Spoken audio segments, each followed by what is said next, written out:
फिर से टाइम आ गया है उन कार्टून्स के बारे में बात करने का जिन्होंने हमारा बचपन बनाया था, पर फिर पता नहीं कहाँ गायब हो गए। और हाँ, इस लिस्ट में कुछ एनीमे भी होंगे, तो ये मत बोलना कि कार्टून बोल के एनीमे कैसे घुसा दिया। बेसिकली वो शो जो हमने बचपन में देखे तो थे, लेकिन अब हम में से कई लोग उन्हें भूल चुके हैं। पर कोई बात नहीं, तुम्हारे नॉस्टैल्जिया को अभी ठीक करके देता हूँ। तो हेलो वेबटास्टिक फैंस, मेरा नाम है सत्यम मिश्रा और समय को सर आंखों पर रखते हुए चलिए शुरू करते हैं। तो शुरुआत होती है हॉरिड हेनरी से, या हिंदी में बोलूं तो बस करो हेनरी। और इसका इंट्रो सॉन्ग इस पूरे शो को एक्सप्लेन कर देता है। जल्दी उठो, चलो ब्रश करो, दूध पियो, तंग मत करो, सुबह शाम मम्मी पापा कहते अब बस करो हेनरी, कहने दो जो भी कहते रहे, मैं करूँ जो मन चाहे, हर वक्त सब कहते मुझे अब बस करो हेनरी। तो ये शो ब्रिटेन की बच्चों की किताबों पर बेस्ड था, जिसमें हेनरी अपनी फैमिली के साथ रहता है, लेकिन उसे अपने फैमिली का स्ट्रिक्ट बिहेवियर पसंद नहीं। वो अपने परफेक्ट भाई से भी चिढ़ता है जिसको सब पसंद करते थे।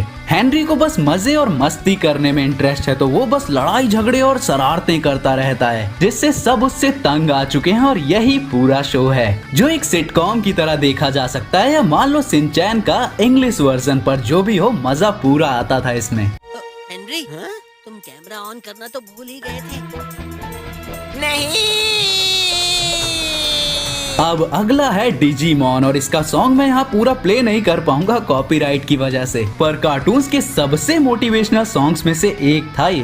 नहीं मैं बस बढ़ता हूँ, आसमां ये नीला और विशाल कहे है, आंसू हो चाहे चाहे खून बहे है, तुम चलते रहना, हंसता चल यूं परेशानियों में भी कर विश्वास कि तुझ में है आकाश, तेरे कदमों के निशा तुझसे बोलेगी, जो भी हो कभी ना हार मान। अब जिस टाइम पे पोकेमॉन अपने पीक पे था, सब पिकाचू के दीवाने थे, तब ये एक फ्रेश शो की तरह सामने आया था। पोकेमॉन से अलग लोग डिजीमॉन के बारे में बात कर रहे थे, और ये उससे भी ज्यादा साई-फाई और थोड़ा डार्क भी था। इसमें असली विलेंस थे और स्टेक्स भी हाई थे कि तुम क्या क्या खो सकते हो। और कसम से एक टाइम पे ये पोकेमॉन से ज्यादा फेवरेट बन गया था मेरा, कि मैं अभी भी चाहता हूँ कि ये वापस अवेलेबल हो जाए देखने को। तो कहानी सिंपल है, हमारी दुनिया के अलावा एक और दुनिया है जिसमें डिजिटल मॉन्स्टर्स रहते हैं, पर उनकी दुनिया में खतरा है, तो हमारे हीरोज को उन्हें बचाना होगा। इसमें स्लेवरी जैसे टॉपिक्स भी थे, तो तुम सोच सकते हो कि हाँ, ये एक सीरियस शो था और एक्चुअल एनिमे वाला फील था इसमें। अब नेक्स्ट है शॉन द शीप, और अब ये मत कहना कि ये तुम्हें याद नहीं, क्योंकि जहाँ तक मुझे याद है ये कुछ सालों पहले तक आता था। Shaun the sheep, Shaun the sheep, Shaun the sheep, Shaun the sheep, मस्ती करके भी ये पकड़ा ना जाए कभी, न जाए कभी, शायद एक दिन कहता है मन ये हमसे मिलने आए शॉन द शीप, हाँ हमको भी मिल जाए शॉन द शीप। तो इसकी खास बात ये थी कि ये स्टॉप मोशन एनिमेशन से बना था, वो टेक्निक जिसे बड़े बड़े डायरेक्टर्स यूज करते हैं मूवीज बनाने के लिए। ये तरीका भले ही पुराना हो, पर सबसे मेहनत वाला काम है और पर्दे पर बहुत गजब का लगता है। तो शॉन द शीप कहानी है एक भेड़ की, जो एक फार्म में रहती थी उसके मालिक, एक कुत्ते और बाकी भेड़ों के साथ, और गार्डन में खेलने से लेकर दुनिया पर हमले तक इसका प्लॉट हमेशा मजेदार होता था।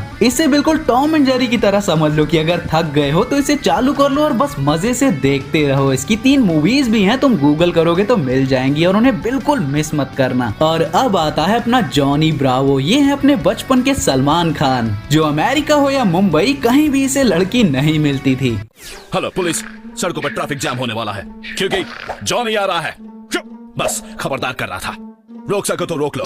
इस शो में बस इतना था कि जॉनी को खुद से बहुत प्यार था, वो खुद को परफेक्ट मानता था। बंदे की गजब की बॉडी थी और पूरा छपरी वाला लुक था, लेकिन इसका भी वही हाल होता है जो रियलिटी में होता है। जब बॉडी के साथ अकल ना हो तो लड़की कैसे पटेगी, और उससे भी नहीं पटती थी। इंडिया में दाल गली थी थोड़ी सी बस, बाकी तो बेचारा लड़कियों के पीछे भागता रहता था और एंड में घर आके खुद की तारीफ करके सो जाता था। ये शायद अभी कुछ लौंडों को दर्द दे सकता है रिजेक्शन देख के, लेकिन उस टाइम पे ये सबसे फनी शोज में से एक था। पर इस शो ने हर बच्चे को उसका पहला एडल्ट ह्यूमर सिखाया और बहुत सारे पॉप कल्चर रेफरेंसेस भी दिए। क्या स्टाइल है तेरा, क्या स्माइल है तेरी, हर कुड़ी